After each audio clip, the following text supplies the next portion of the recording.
Hello and welcome back. আজকে আমরা শুরুই করব একটা স্যাড এক্সপ্রেশন দিয়ে। মাঝে মাঝে এটা ইনফর্মালি ব্যবহার করা হয়। সেটা হলো kick the bucket. Kick the bucket, মরে যাও। মজার ভঙ্গিতে বলা আসলে। মাই old phone finally kick the bucket. যে আমার পুরনো ফোনটা অবশেষে মরছে, ওকে দিয়ে আর কাজ হবে না, গেছে, ফাইনালি ডেড। তখন আপনি বলছেন yes well, time for a new one, time for a new one. এবার একটা যদি নতুন তুই কিনিস, রাইট? তুই যে কিপটা। So my old phone finally kick the bucket. এবার একটা যদি নতুন তুই কিনিস, নতুন ফোন কিনিস, time for a new one. Next one খুব চমৎকার। এটা হচ্ছে একটা কাজ করার জন্য একজন মানুষ কখনো কখনো বাড়তি একটু পরিশ্রম করে, একটু বেশি পরিশ্রম করে অন্যদের থেকে।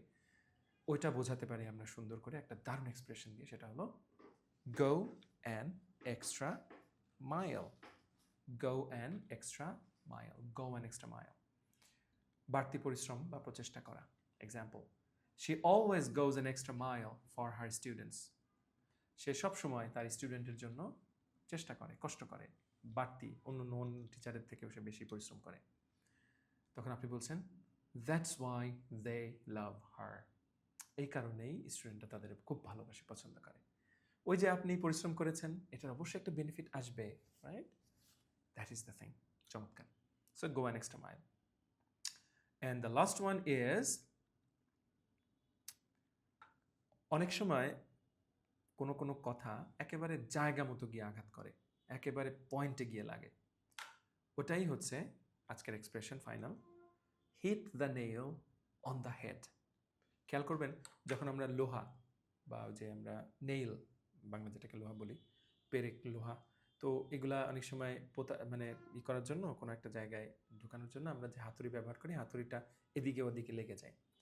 কিন্তু যখন মাথায় একেবারে মাথা বরাবর লাগে, ফ্ল্যাট একটা সারফেস আছে ওখানে, ওই বরাবর লাগে, তখন ওইটা ঢোকে। তো সেটাই বলছেন hit the nail on the head, একদম ঠিক জায়গায় আঘাত করা। Okay, example, you said what everyone was thinking, you hit the nail on the head. বলছে তুমি একেবারে সব্বার মনের কথা বলছো। ধরেন একটা এক্সাম্পল দিই, ফানি এক্সাম্পল। একটা অনুষ্ঠানে গিয়েছেন, তো অনুষ্ঠানে আলোচনা চলছে, কথাবার্তা চলছে, অনুষ্ঠানের পরে হচ্ছে খাবার দাবার দেওয়া হবে। তো এবার আপনার ফ্রেন্ডস বা সবাই বা কয়েকজন বলে বসছেন এখানে, তো আপনি বলে ফেললেন কি, খেতে দেবে কখন? তখন পাশ থেকে আরেকজন বলল, আরে ভাই, আপনি সবার মনের কথাটাই বলছেন, আমরা সবাই এটা ভাবতেছিলাম কিন্তু বলতেছিলাম না, কিন্তু আপনি মনের কথাটা বলছেন। তো এটাও hit the nail on the head হতে পারে। ওকে, আচ্ছা, আরেকটা যাই। এটা হচ্ছে খারাপ একটু, যে কারোর আনন্দ বা পরিকল্পনা নষ্ট করে দেওয়া, রাইট? এটা কেউ কেউ করে থাকে। তো এই সিচুয়েশনটা আমরা বোঝাতে পারি এক্সপ্রেশন দিয়ে। সেটা হলো rain on someone's parade. Rain on someone's parade, right? Rain on someone's parade এর মানে হচ্ছে যে আপনি কি করলেন, আপনি হচ্ছে কারোর আনন্দ নষ্ট করে দিলেন, right? Rain on someone's parade. Okay, পরিকল্পনা বা আনন্দ নষ্ট করে দিলেন। Example, don't rain on my parade, I just got promoted. বলছে আমি মাত্র প্রমোশন পাইলাম, এখনই এই সমস্ত উল্টাপাল্টা কথা বলে আমার মনটা নষ্ট করে দিও না, তবে আনন্দটা নষ্ট করে দিও না। তখন বি বলছে sorry, boss said no day off. বলছে ধরেন আপনি ছুটি চাচ্ছিলেন এরকম কিছু একটা, তো বা এরকম, তো বস জানালো যে না না না, এখন ছুটি টুটি হবে না। Boss said no day off, কোনো ডে অফ নেওয়া যাবে না। Okay, so that's it.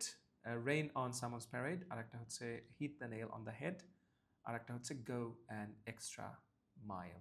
Okay, so that's it. দেখা হচ্ছে পরের ভিডিওতে, ভালো থাকুন, বাই।